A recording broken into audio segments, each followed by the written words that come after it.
வீர சிவாஜி சொல்லிட்டோமா. வேற என்ன வீண பிறப்பு ஈவராமனை சொல்ல முடியும்? அடியை கள்ளி உனக்கு எதுக்கடி வைர முக்குத்தி அப்படின்னு சொல்லிட்டு மதுரை மீனாட்சி பண்ண பத்தி கேள்வி கேட்ட அண்ணாதுரைக்கு அவனுக்கும் கோயிலுக்கு என்ன சம்பந்தம்? நீ யாரு? அல்லலியோ போட்டோம். அல்லலியோ போட்டவனுக்கு ஆலயத்துல என்ன வேலை? ஈவே ராமசாமிக்கும் ஆலயத்துக்கும் என்ன சம்பந்தம்? திமுக காரனுக்கும் கோயிலுக்கு என்ன சம்பந்தம்? அமைச்சர் சேகர் பாபு சுசீந்திரம் தாழ்மலையன் கோயில்ல போய் கேட்கிறாரு இந்துக்களை பார்த்து, சோத்த திங்கிறீங்களா அப்படின்னு. அவருக்கு சந்தேகம், ஏன்னா அவர் ரெண்டையும் சேர்த்து திங்கிறவர் போல இருக்கு. ஏன்னா கோபாலபுரத்துக்கு போனா தின்னவங்க மட்டும் தான் கோபாலபுரத்துக்கு உள்ள போக முடியும் போல. அதனால அவருக்கு அந்த சந்தேகம் வருது, சோத்து திங்கிறீங்களா அப்படின்னு. ஏன்னா நம்ம சோத்தை மட்டும் தான் சாப்பிட்றோம், நமக்கு இந்த மாதிரி சந்தேகம் வராது. ஏன்னா நம்ம சாப்பிட்றது ஒன்று தானே சாப்பிட்டு, சோத்தை மட்டும் தானே சாப்பிட்டுட்டு இருக்கோம். அந்த ரெண்டை சாப்பிட்றதுக்கு சந்தேகம் வருது. உன்னை பார்த்து கேட்குறான் அந்த கேள்வி, இந்துக்களை பார்த்து அந்த கேள்வி கேட்குறான். அது எதற்காக கேட்குறான்னு பார்த்தீங்கன்னா, பாரத் மாதாக்கு ஜே அப்படின்னு கோஷம் போட்டாங்களாம்.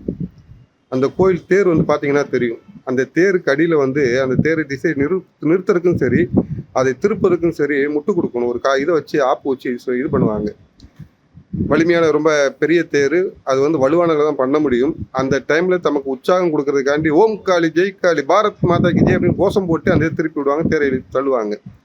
இது காலங்காலமாக அங்கே நடந்துட்டு இருக்கிறது. கோபாலபுரத்தில் உட்காந்து கக்கூச கழுவிட்டு அங்கே போனால் என்ன நடக்குன்னு தெரியாது இல்லை. அங்கே போயிட்டு நின்ன உடனே அவன் திரும்பி வரும்போது இந்த கோஷம் போடுறாங்க. போட்டோன்னா கோயிலே அந்த கோஷம் போறீங்கன்னு குரல் கொடுக்குறாரு. அங்கே இருக்கிறவங்க செருப்பால் அடிக்கிற குறை அடிச்சு விரட்டினாங்க. அதை பார்த்தோம் நம்ம. அங்குள்ள இந்துக்கள் ரோசம் மிக்கவர்கள் அடிச்சு விரட்டிட்டாங்க, ஓடி போயிரு அப்படின்ட்டு.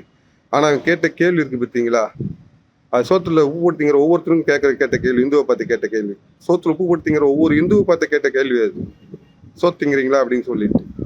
அவன் வேற ஏதாவது தின்ட்டு போகலாம்.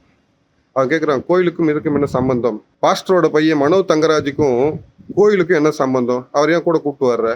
கக்கிறதுக்கு பூரா இந்துக்களுக்கு எதிரான விஷம், அவர் கூட கோயில் கூப்பிட்டு வர்ற. நீ யாரு? அல்லலியோ போட்டோம். அல்லலியோ போட்டவனுக்கு ஆலயத்துல என்ன வேலை? அல்லலியோ அமைச்சரா போயிருக்க வேண்டியதானே. அடுத்து கேட்குறாங்க, சாவர்கர் வாழ்க இது கோஷம் போட்டாங்க அப்படின்ட்டு. சரி, சாவர்கர் கோஷம் போட்டது நீ சொல்ற மாதிரி தப்புன்னு வச்சுப்போம். அடியை கள்ளி உனக்கு எதுக்கடி வைர முக்குத்தி அப்படின்னு சொல்லிட்டு அன்னை மீனாட்சி மதுரை மீனாட்சி பண்ண பத்தி கேள்வி கேட்ட அண்ணாதுரைக்கு கோயில் அவன் செத்ததுக்கு நினைவு நாளுக்கு சாப்பாடு அன்னதானம் போறீங்க, அவன் செத்ததுக்கு சமபந்தி விருந்து போடுறீங்களே, அது யார் வீட்டு காசு? அவனுக்கும் கோயிலுக்கு என்ன சம்பந்தம்? எந்த அம்மனா பார்த்து உனக்கு அடியை கள்ளி அப்படின்னு கேவலமா கேட்டானோ அவனுக்கு அதே கோயில்ல சமபந்தி போஜனம் போடுறீங்க அவனோட நினைவு நாளுக்கு. ஆனா இந்திய சுதந்திரத்துக்காண்டி போராடிய வீர சாவர்கருக்கு கோஷம் போறது என்ன தப்பு? ஈவே ராமசாமிக்கும் ஆலயத்துக்கும் என்ன சம்பந்தம்? திமுக காரனுக்கும் கோயிலுக்கு என்ன சம்பந்தம்? உங்களுக்குமே கோயிலுக்குமே சம்பந்தமே கிடையாது. நீ கோயில் இருக்கக்கூடாதுன்னு சொல்றவனுங்க. உங்களுக்கும் கோயிலுக்கு என்ன சம்பந்தம்? வீர சிவாஜி சொல்லிட்டோமா. வேற என்ன வீண பிறப்பு ஈவராமனை சொல்ல முடியும்?